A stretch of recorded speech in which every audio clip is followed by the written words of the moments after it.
Einen wunderschönen guten Tag und herzlich willkommen zu einem neuen YouTube-Video von uns. So, es geht weiter an 190er. Und zwar, bevor ich jetzt loslege, was ich alles für Teile am 190er, beziehungsweise was ich alles für Teile neu besorgt habe, jetzt erstmal der Grund, warum ich was jetzt überhaupt mache. Also, ich habe ja jetzt immer noch den 2 Liter Vergaser drin und ich habe mich jetzt erstmal dazu entschieden, es soll ja irgendwann mal ein neuer Motor rein, aber ich kenne mich und uns und wir haben aktuell echt viel zu tun und ich weiß, dass dieser Motor noch länger drinnen bleiben wird, wahrscheinlich vorerst. Und die Kupplung vom 190er ist durch, deswegen habe ich mich jetzt entschieden, ihm eine neue Kupplung zu verpassen und noch schöne andere neue Teile. Der geht nämlich jetzt demnächst auch, weil wir leider keine Zeit haben. Und ihr habt ja selber mitbekommen, 190er Videos werden jetzt immer weniger aktuell. Deswegen haben wir uns entschieden, das Projekt zur Hubhausgarage zu bringen, wegen meinen Achsen. Die überholen mir die kompletten Achsen. Das wird alles nochmal schön gemacht. Ich werde das natürlich begleiten und ich hoffe, ich kann auch mal hinfahren und ein bisschen mithelfen, weil ich ja immer viel auch an meinen Autos selber machen möchte. Aber da haben wir uns jetzt dazu entschieden, es halt abzugeben, weil wir es einfach nicht zeitlich schaffen und damit es auch an dem Projekt weitergeht. Da habe ich mir jetzt auch schon alles weitere neu besorgt. Hier habe ich einmal meine neue Kupplung, dann habe ich schon, wenn die Achse dann neu ist, ich muss mal gucken, wie viele Videos das dann werden, neue Bremsscheiben für vorne und hinten, neue Bremsklötze, neue Bremsschläuche, alles neu, dass wir dann wenigstens alles einmal schön neu haben, um es euch einfach mal zu erklären, wieso, weshalb, warum. So, jetzt fangen wir, wie gesagt, an, die Kupplung zu wechseln. Abgasanlage muss runter, Kardanwelle muss ausgebaut werden.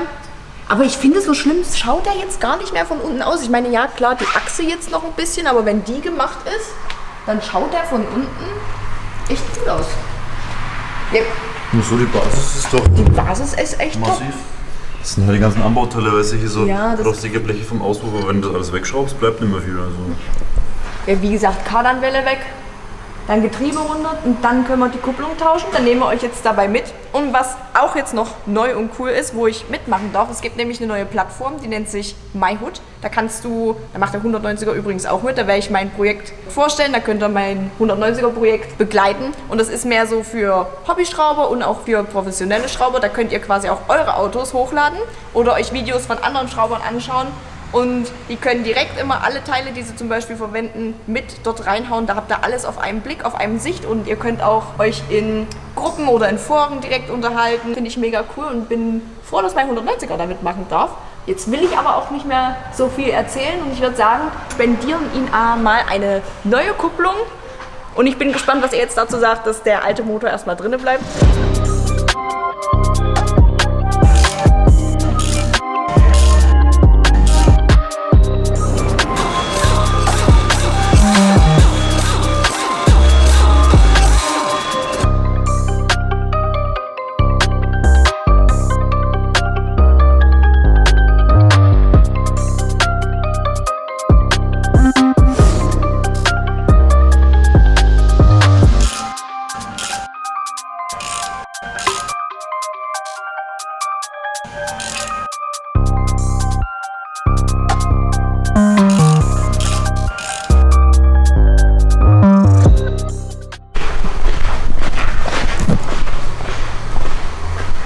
Wie ich sehe, ist das Getriebe raus. Ja, hat sich hier eine Maus eingenistet oder was? Ihr kam oder ein gerade. kleines Vögelchen. Tierliebes Auto. Ja, anscheinend schon. Aber genau, Kupplung ist draußen, schaut jetzt aber auch da, wo die Kardanwelle lang läuft, ist auch jetzt rosttechnisch. Gut, das könnte man. Ja, das ist ja bloß oberflächlich. Ja, aber das schaut echt gut aus. Auch hier, als wir die Motoren runtergedreht haben, schaut top aus. Hätte ich jetzt gedacht, da kommt vielleicht noch eine böse Überraschung. Vielleicht dann, wenn die Achsen draußen sind, da bin ich ja immer noch gespannt.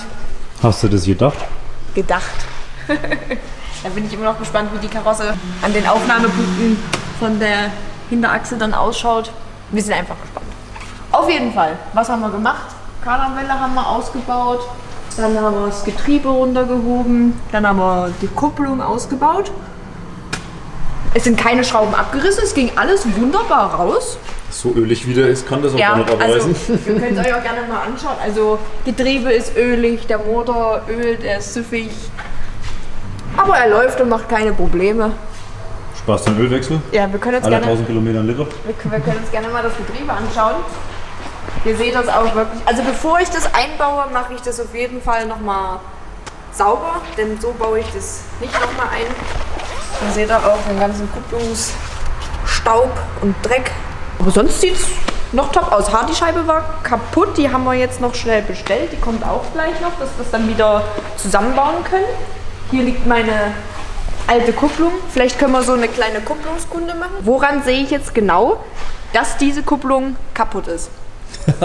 Also erstmal siehst du nicht, erstmal merkst du nur. Das heißt quasi am Pedal, die Kupplung fängt an zu rutschen. Das Ding ist halt, ich weiß nicht, wie viel PS hat das Auto, 30, 50, 80, 100, 60, 40, ich glaube 90 PS oder so. Also ja, bei relativ leistungsschwachen Autos ist es halt so, da muss schon einiges passieren, dass die Kupplung durchrutscht. Also entweder durch äußerliche Einflüsse, wie zum Beispiel eine undichte Kopf- oder Ventildeckeldichtung, sodass das Öl quasi in die Kupplungsglocke reinläuft, quasi von da oben rein und dann sich auf der Kupplungsscheibe verteilt. Und dann logischerweise, wenn du einen Bremsbelag mit WD-40 einsprühst, hast du auch weniger Bremsleistung. So. Scheint aber auch noch die erste zu sein. Das ist die erste auf jeden Fall, ja. Genau, das einmal und ja, also daran kannst du dann Verschleiß erkennen, beziehungsweise Abnutzung, wenn du zum Beispiel die Kupplung quälst, Burnouts machst, Starts an der Ampel, ich meine, das geht ja mit dem Block eh nicht, ne? Genau, und optisch natürlich, ich glaube jetzt, die war werkseitig schon glatt, weil die neue ist ja wahrscheinlich geschlitzt. Ja, die können wir uns gerne mal anschauen. Da kann man dann entweder die Belagstärke messen, wenn man weiß, wie dick die sein soll, oder natürlich, wenn es schon anfängt, der Belag so weit runter zu sein, dass die Nieten hier durchschleifen, dann ist sie fertig, aber das wirst du dann auch merken. Ansonsten, ja, was auch noch passieren kann, wenn du die Kupplung mal umdrehst, dass die Tellerfedern abbrechen, das gibt es auch öfters. Da drückt ja das Ausrücklager drauf, ne? Dann, dass das Ausrücklager Geräusche macht und im Stand so ein bisschen rasselt. Ja. Das merkt man dann, wenn man die Kupplung tritt und das Geräusch weg ist, dann weiß man, das ist das Ausrücklager. Also ja. Ausrücklager haben wir auch noch dabei. Das ist sehr schön. Ansonsten fange ich jetzt an, das Getriebe nochmal schön zu putzen. Hast du keine Fragen mehr zur Kupplung? Nee. Habe ich jetzt alles beantwortet? Ich habe jetzt keine mehr. Nee. Sehr schön. Achso, den Kupplungsgeber sitzt, glaube ich, am Getriebe, oder ist der Kupplungsnehmer? Der am Getriebe sitzt. Ich fasse das mit diesem Kupplungsnehmer, auf jeden Fall haben wir den auch abgebaut. Das wollte ich auf jeden Fall noch sagen, weil das hatte ich nämlich vergessen. Ich mache das jetzt sauber, dann fangen wir an, das wieder zusammenzubauen. Ja, und dann sehen wir uns nochmal. Jetzt verladen wir den 190er. Ich habe extra jetzt gerade mal die Stoßstange abgebaut, weil das Auto wirklich zu tief war mit Stoßstange. Ich bin jetzt mal gespannt, weil Schweller schaut auch schon ganz schön tief aus, ob man jetzt hier gut auf den Hänger drauf bekommt.